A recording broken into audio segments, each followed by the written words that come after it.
श्री गणेशाय नमः। श्री सरस्वत्यै नमः नमः।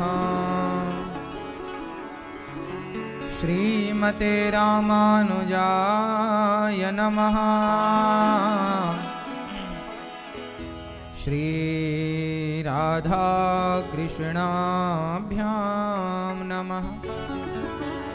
नारायणं नमस्कृत्य नरं चैव नरोत्तमं देवीं सरस्वतीं व्यासं ततो जयमुदीरयेत्। लक्ष्मीनाथसमारम्भां नाथयामुनमध्यमाम् अस्मदाचार्यपर्यन्तां वन्दे गुरुपरम्पराम्।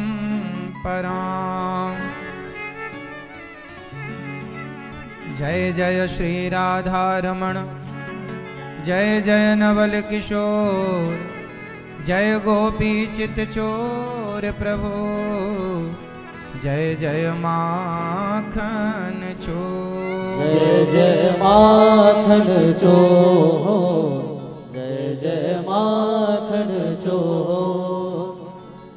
राधा मेरी मात है, पिता मेरे घनश्याम, इन दोनों के चरणों में मेरा कोटि कोटि प्रणाम। मेरा कोटि कोटि प्रणाम, मेरा कोटि कोटि प्रणाम। आए हो तो प्रेम से लो हरि का नाम, सब भक्तों को अनिरुद्ध की जय जय राधे श्याम, जय जय राधे श्याम, जय जय सीताराम।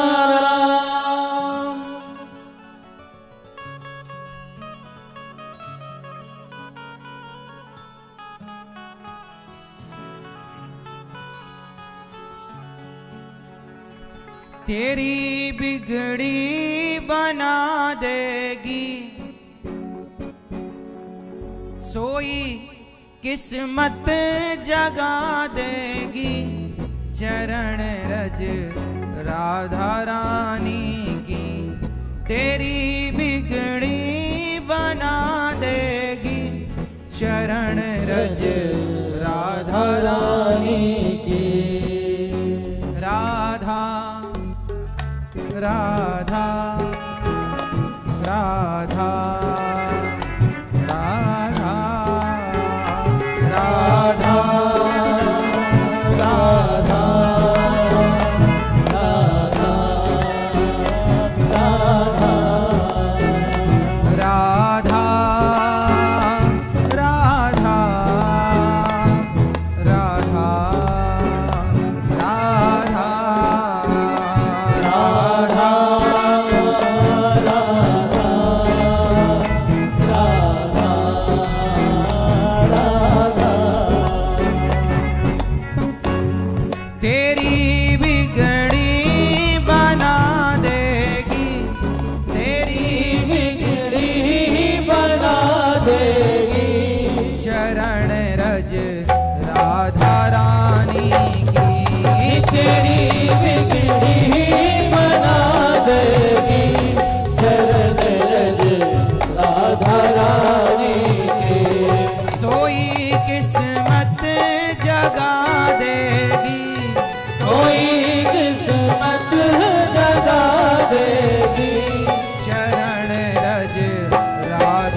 एक बार श्रद्धा से लगा कर देख मस्तक पर। तू बस एक बार श्रद्धा से लगा कर देख मस्तक पर। तू बस एक बार श्रद्धा से लगा कर देख मस्तक पर। तू बस एक बार श्रद्धा से लगा कर देख मस्तक पर। सोई किस्मत जगा देगी, सोई किस्मत जगा देगी। चरण रज राधा रानी की सोई किस्मत जगा देगी। चरण रज राधा रानी की। राधा राधा राधा राधा राधा राधा राधा ओ राधा राधा राधा राधा राधा राधा राधा। राधा राधा राधा राधा राधा राधा राधा। हाँ राधा राधा राधा राधा राधा राधा राधा। राधा राधा राधा राधा राधा राधा राधा। ओ राधा राधा राधा राधा राधा राधा राधा।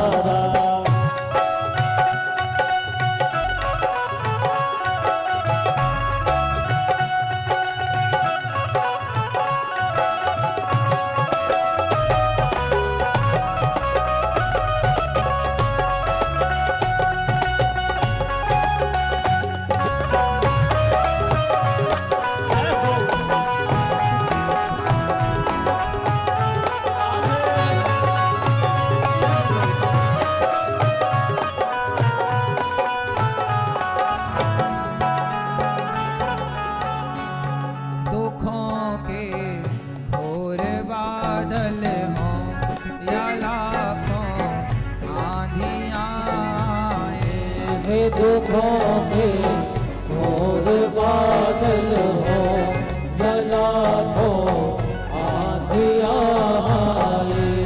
दुखों के घोर बादल हो या लाखों आंधियां आए। दुखों के घोर बादल हो या लाखों आंधियां आए। तुझे सबसे बचा लेगी, तुझे सबसे बचा लेगी। चरण रज राधा रानी तुझे सबसे बचा लेगी। चरण रज राधा रानी के।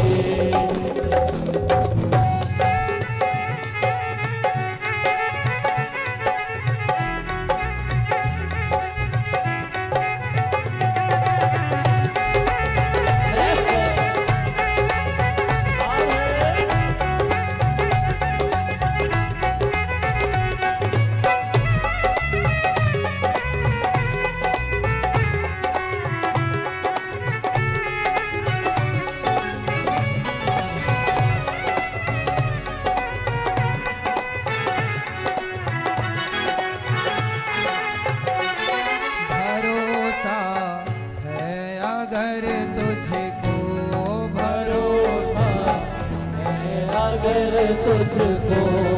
उठा के फर्श से तुझको। उठा के अर्श से तुझको। किस किस को भरोसा है मेरी राधा रानी पर? भरोसा है अगर तुझको, उठा कर फर्श से तुझको। भरोसा है अगर तुझको। उठा कर अर्श से तुझको। तुझे अरशों पे बिठा देगी, तुझे अरशों पे बिठा देगी। तुझे अरशों पे बिठा देगी। तुझे अरशों पे बिठा देगी। शरण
राधा राधा राधा राधा राधा राधा राधा राधा राधा राधा राधा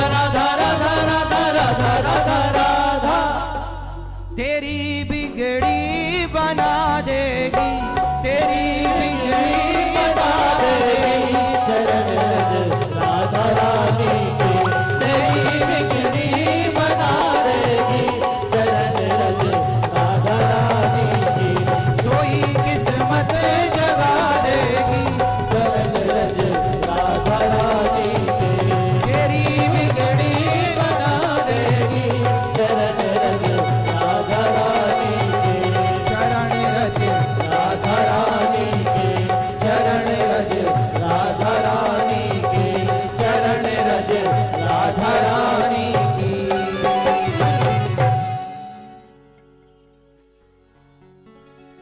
भरोसा है अगर तुझको उठाकर फर्श से तुझको, तुझे अरशों पे बिठा देगी कौन? चरण रज राधा रानी की।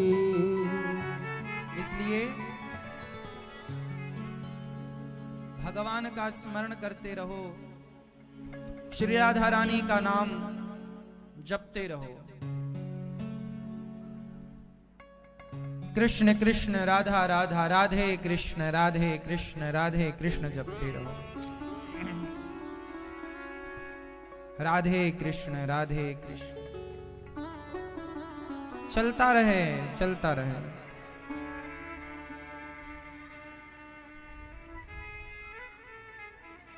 प्रिय भक्तों, भगवान की ये पावन अमृतमयी दिव्य कथा को हम सभी श्रवण कर रहे हैं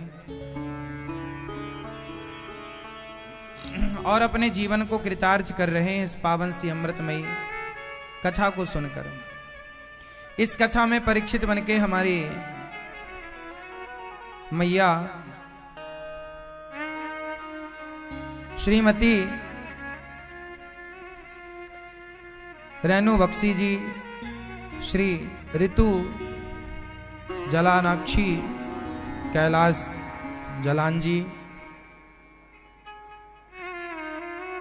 ऋतु जलान जी, श्री कैलाश जलान जी, साथी कोशिन बख्शी जी, विधान जी, श्री नितिन बख्शी, पूजा बख्शी जी, रजनी रीता, रोमिला शशि जी, साथी स्वर्गीय त्रिलोकी नाथ बख्शी जी, शारदा बख्शी जी, जवाहरलाल बख्शी जी, जानकी नाथ बख्शी जी, जनक रानी बख्शी जी, वैद्यलाल बख्शी जी, ललिता बख्शी, काशीनाथ बख्शी जी, कमला रानी बख्शी, ओम प्रकाश ओमकार नाथ बख्शी जी, किशनी बख्शी जी, समस्त बख्शी परिवार दयानंद कॉलोनी लाजपत नगर दिल्ली से आए हैं और आप प्रेम से इस पावन सी गंगा में डुबकी लगाकर सा परिवार जो आए वो, जो नहीं आए वो टीवी पर सुन रहे हैं। सबके लिए आपने जो उत्तम काम किया है हमारी मैया जी ने, निश्चित ही आप पर भगवान की कृपा है। बेटी दो कुलों को तारती है, ऐसा हम सब सुनते हैं, केवल सुनते आए हैं। अब आप देख सकते हैं कि हमारी मैया दोनों कुलों को तारने के लिए भागवत जी का जो आयोजन है, ये दोनों कुलों के लिए तो है, ससुराल पक्ष और मायके पक्ष दोनों का। बेटी जब कोई शुभ कार्य करती है तो उसके कार्य से उसके पिता पक्ष को और ससुर पक्ष को, दोनों पक्ष को उसका पुण्य प्राप्त होता है। बेटे के द्वारा किया गया शुभ कार्य केवल बेटे के अर्थात पिता पक्ष को ही मिलेगा। बेटा करे तो बाप को मिले, दादा को मिले, पीढ़ी को मिले। पर बेटी के द्वारा कोई भी शुभ कार्य हो, जैसे बेटी गया में श्राद्ध करती है, आपको पता है बेटियों को भी श्राद्ध करने का अधिकार है गया जी में। तो जब बेटी गया जी में पिंडदान करती है, वहां पिंडदान कर सकती है बेटी। जब बेटी पिंडदान करती है तो बेटी के द्वारा किए गए पिंडदान से वहां उसका मातृपक्ष और पितृपक्ष दोनों के लिए वो कर सकती है। बेटा केवल अपने बाप दादे अपने पितरों के लिए पिंडदान कर सकता है, पर स्त्री अपने पति पक्ष के लिए और अपने पिता पक्ष दोनों के लिए पिंडदान कर सकती है। बेटा ना हो तो बेटी पिंडदान करती है गया जी में।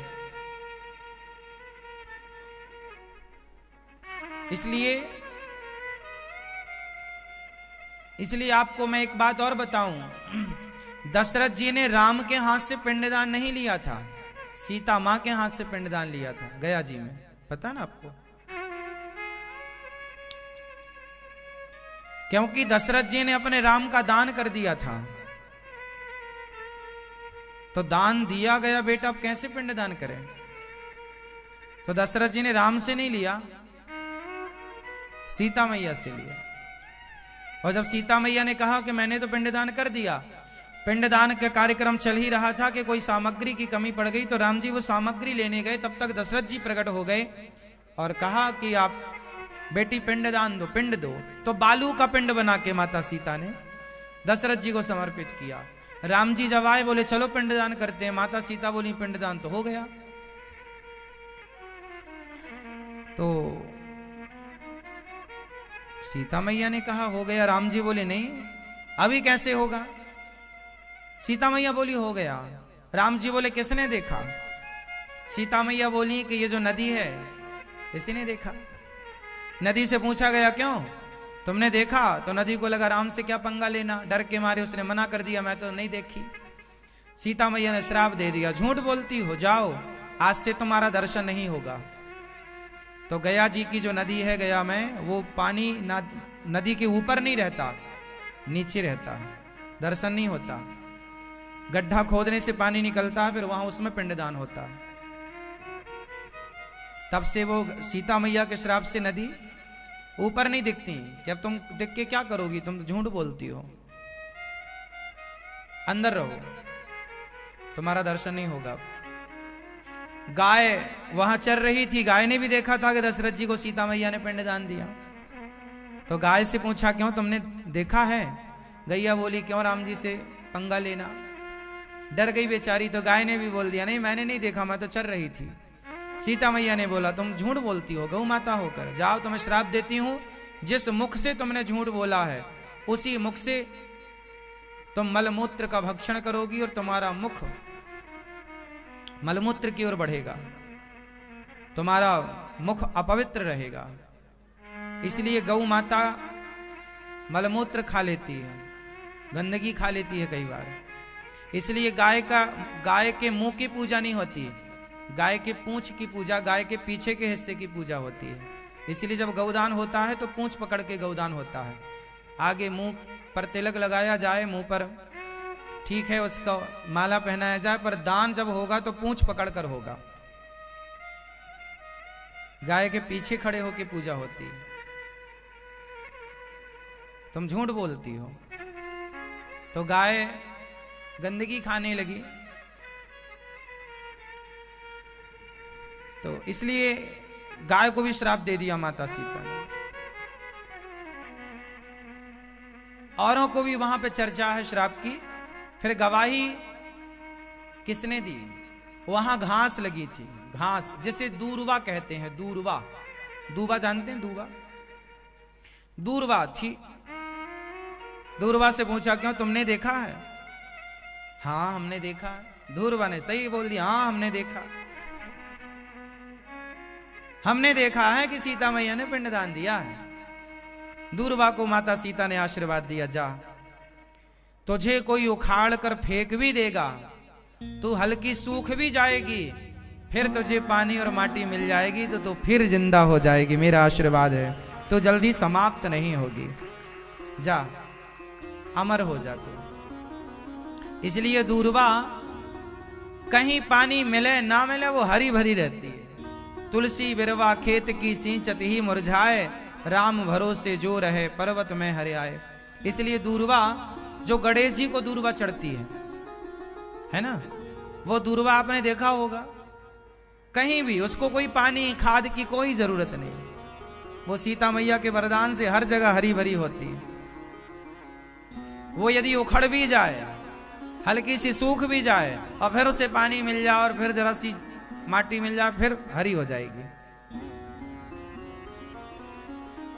वरना पेड़ जल्दी एक बार उखड़ जाए तो फिर जल्दी कहां पनपते हैं। पर दूर्वा को वरदान, तो ये श्राप और वरदान माता सीता ने भी पिंडदान दिया दशरथ जी को, इसलिए गया जी में स्त्रियां पिंडदान कर सकती हैं, सिर्फ गया जी में,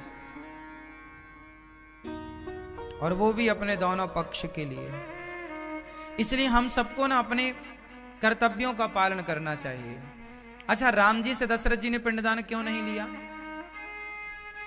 क्योंकि दशरथ जी ने राम का दान कर दिया था। ये पता है आपको राम जी किनके बेटे हैं? ये तो सबको पता है, कौशल्या मां से प्रकट हुए दशरथ जी इनके पिता हैं, ये तो सबको पता है। लेकिन इसमें एक छोटी सी चर्चा और है कि जब राम जी का जन्म नहीं हुआ था तब दशरथ जी ने जटायु जी से पूछा कि बताओ मित्र। अच्छा, जटायु जी दशरथ जी के मित्र थे। एक बार जटायु जी ने दशरथ जी के प्राणों की रक्षा की थी, और दशरथ जी का नियम था कि हमें किसी ने कुछ दिया तो उसके थैंक यू के तौर पर दशरथ जी वचन बोल देते थे, तुम्हें क्या चाहिए, जो मांगोगे, प्राण जाए पर वचन न जाए, मांग लो।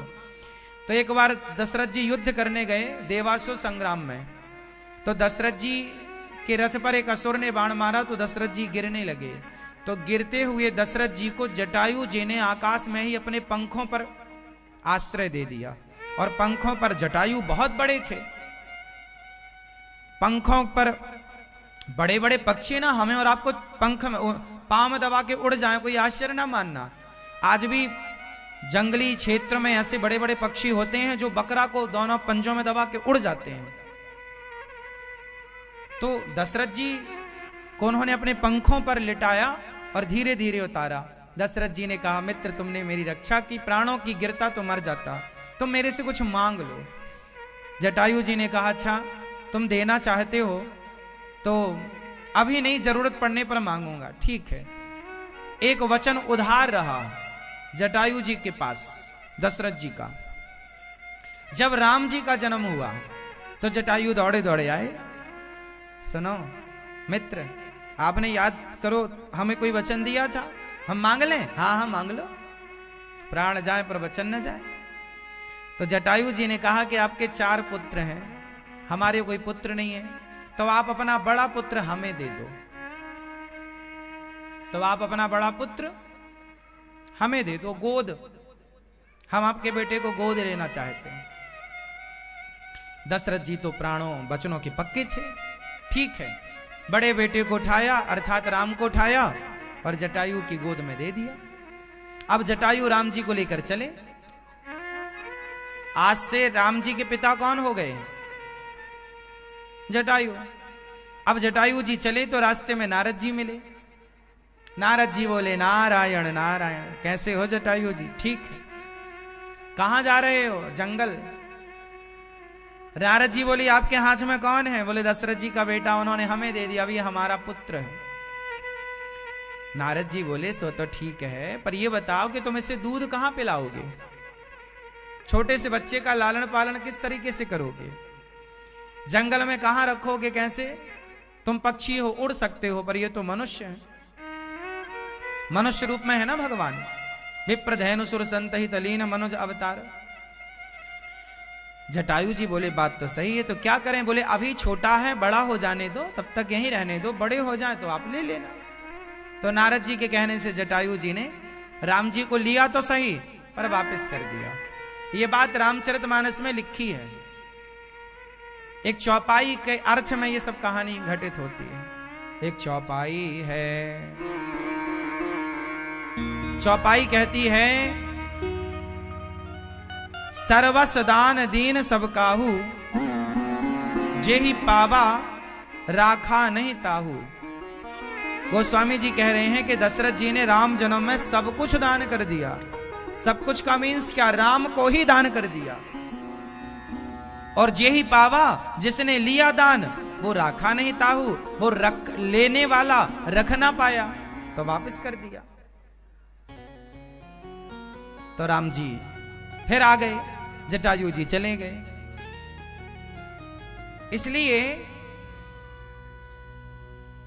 इसलिए जब राम जी राजा बनने लगे तो कैकेयी मां ने बोला कि आप राम को राजा क्यों बना रहे हैं?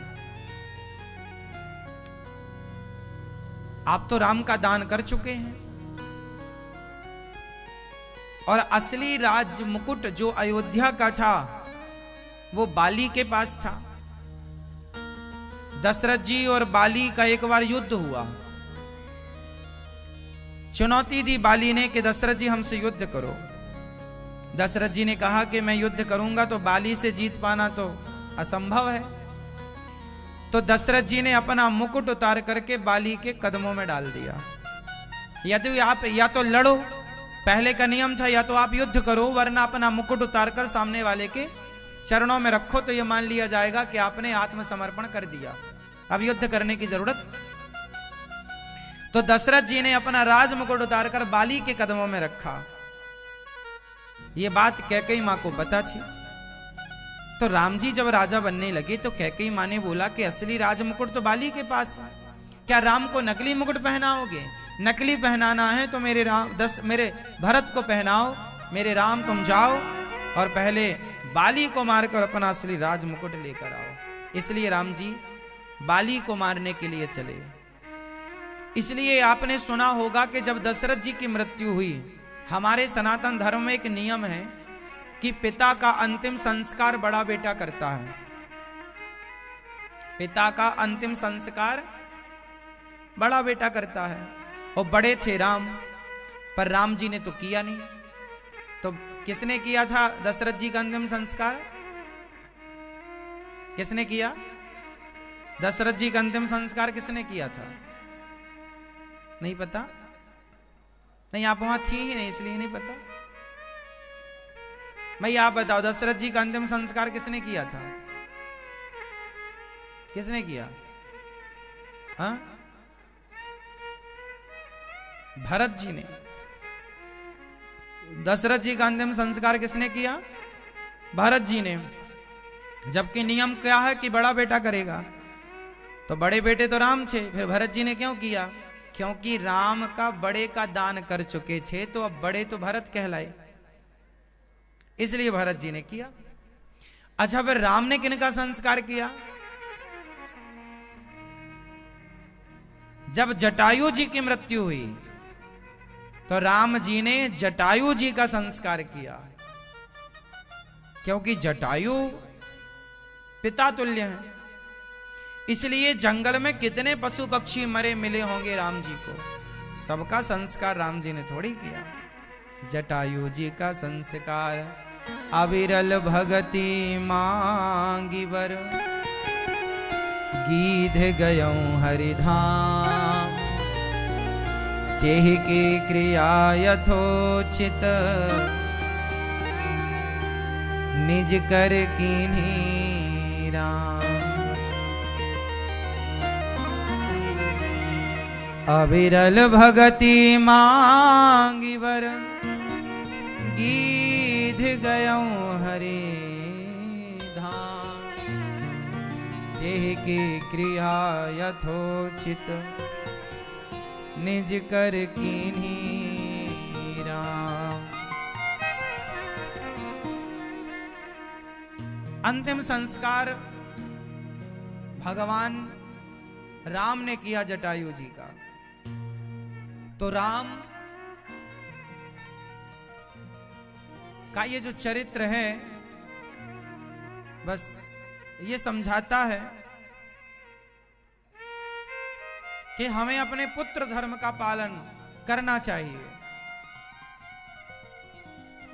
और माता सीता ने पिंडदान करके समाज में आने वाली स्त्रियों को पिंडदान का अधिकार दे दिया। कल हम लोगों ने कथा में सुना, देखो भागवत जी सुनने से हमें अपने इतिहास को, अपने शास्त्रों को जानने में कितनी सहूलियत होती है, हम कितना कुछ जान पाते हैं। भागवत जी में धर्म का प्रतिपादन है, धर्म का निरूपण है। धर्म किसे कहते हैं भैया बताओ, धर्म किसे कहते हैं? आपसे पूछ रहे हैं हम, धर्म किसे कहते हैं? नहीं पता? भैया आप बताओ, धर्म किसे कहते हैं? चश्मा वाले भैया, धर्म किसे कहते हैं? नहीं मालूम? आप बताओ, धर्म किसे कहते हैं? ईश्वर को, ठीक है। रामो विग्रहवान धर्म। आप बताओ, धर्म किसे कहते हैं? आप बैठे बैठे बताओ।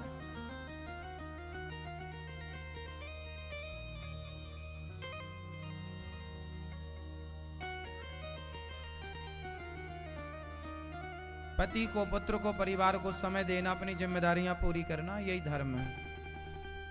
आप बताओ, धर्म क्या है? मैया बोलो मेरी माँ।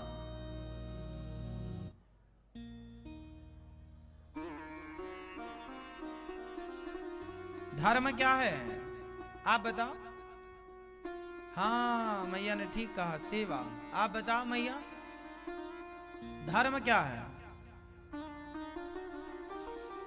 देखिए, हमको यदि धर्म पता ही नहीं होगा तो हम जब पता ही नहीं है तो हम वहां तक पहुंचेंगे कैसे और उसका पालन कैसे करेंगे?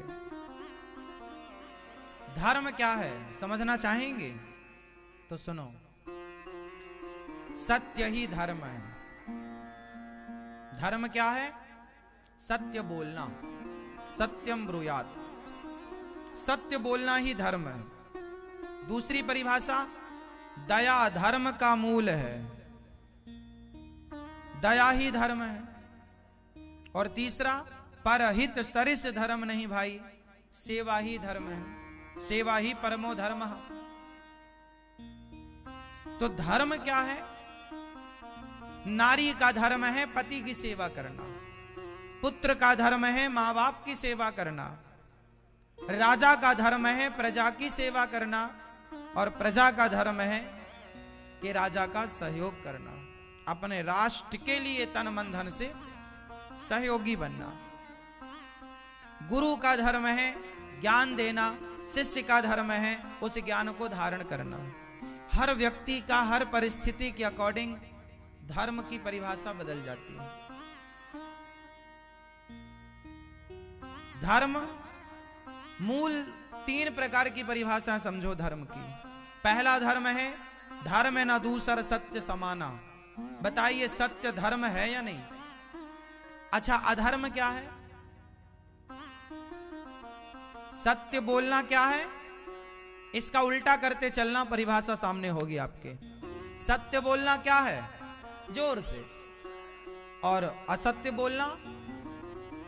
असत्य बोलना अधर्म। धर्म न दूसर सत्य समाना, आगम निगम पुराण बखाना। नहीं असत्य सम पातक पुंजा। सत्य से बड़ा कोई धर्म नहीं और झूठ से बड़ा कोई अधर्म नहीं। सत्य बराबर तप नहीं, झूठ बराबर पाप। इसलिए सत्य बोलो, क्योंकि सत्य ही धर्म है। जहां सत्य है वहां भगवान है, शांति है, सुख है, आनंद है। इसलिए सत्य को कभी ना छोड़ो, किसी भी परिस्थिति में सत्य ना छूटे। हाँ या ना?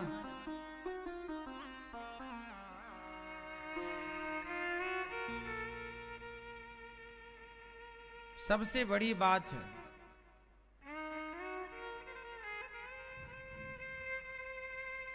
दूसरा, दया। हमारे अंदर क्या होनी चाहिए? बोलो, दया। आज हम निर्दयी होते जा रहे हैं। इतनी मात्रा में आज गाय कट रही है, इतनी मात्रा में आज बकरे कट रहे हैं, इतनी मात्रा में मछलियां मर रही हैं, इतनी मात्रा में मुर्गियां कट रही हैं। ये क्या है? ये दया का परिचय है क्या? हमारे देश में इतनी हिंसा नहीं थी जितनी आज वर्तमान में देखने को मिलती है। दुनिया में कहीं हिंसा है तो रही आए, पर हम भारत के लोग हिंसा पर विश्वास नहीं करते। हमारे यहां अहिंसा ही परमो धर्म। हिंसा, किसी को मारना ये हिंसा है, और किसी के को ना मारना, किसी के प्राणों की रक्षा करना, यही अहिंसा है। हम किसी को नहीं मारते, चींटी को भी नहीं मारते, और नहीं मारना चाहिए। ये भाव ही अहिंसावादी भाव है। तो अहिंसा ही परमो धर्म, अहिंसा ही धर्म है, हिंसा ही अधर्म है। इसलिए किसी को मार देना धर्म है। आप लोग अंडा वगैरह खाते हैं, मछली मुर्गी? हाँ भैया, आप नहीं? ये तो कह रहे हैं खाते हैं। आप खाते हो? क्या पसंद करते हो, मछली, मुर्गी, अंडा? मछली नहीं, ये मछली नहीं खाते, कभी नहीं खाए। और मुर्गी? मुर्गी में नहीं, सिर्फ अंडा खाते हैं। तो अंडा क्यों खाते हैं, क्या है उसमें? डॉक्टर ने बोला, तो डॉक्टर का दिमाग खराब था, ऐसा बोल दिया उसने। क्यों खाते हैं अंडा? अंडा मतलब क्या है? मुर्गी का बच्चा ही तो है। आप ना खाओगे तो उससे बच्चा निकलेगा। डॉक्टर कहे कि प्रोटीन होता है, तो प्रोटीन तो दाल में भी होता है, प्रोटीन तो दूध में भी होता है। आप दाल से ले लो ना, पर सोयाबीन में खूब प्रोटीन है। सोयाबीन जानते हो ना, उसमें सोया में बहुत, सोया का तेल आता है। सोयाबीन की हम बड़ी खाते हैं, घर में माँ कभी कभी बनाती है सोयाबीन की बड़ी। बहुत प्रोटीन, अंडे में कितना प्रोटीन है, उससे कई गुना ज्यादा सोया में प्रोटीन है। प्रोटीन ही तो बॉडी को चाहिए, तो अंडा से क्यों लेना? क्यों किसी के बेटे को छीनना? मुर्गी का बच्चा बेचारा, उसको सेकती है। अब आप निर्दयता से उसको ले लें, छीन लें और मार लें, खा लें अपने स्वाद के लिए। खाने के लिए आपके पास चीजें ना हो। शेर के पास दाल रोटी की व्यवस्था नहीं है, इसलिए वो मांस खाता है। बिल्ली के पास दाल रोटी की कोई व्यवस्था नहीं है, इसलिए वो चूहा खाती है। कुत्ते के पास, जानवर हैं ये, दाल रोटी की कोई व्यवस्था नहीं है, इसलिए वो मांसाहारी है। पर आपके पास तो है व्यवस्था। आपके पास काजू भी है, बादाम भी है, हलवा भी है, पूड़ी भी है, केला भी है, फल भी है सारे। फिर क्यों? दया जिसके अंदर होगी वो किसी की हत्या नहीं कर सकता, किसी की हत्या का पाप नहीं रख सकता। आज इतना निर्दयी हो गया समाज। अब दया ही धर्म है, अब दया बची नहीं तो धर्म कहां जाएगा? इसलिए चारों ओर अधर्म दिखाई पड़ रहा है, क्योंकि धर्म को रहने की जगह खत्म हो गई। धर्म कहां रहता है? दया में, सत्य में, सेवा में। अब सेवा भी, मां बाप की सेवा नहीं करते कुछ बच्चे।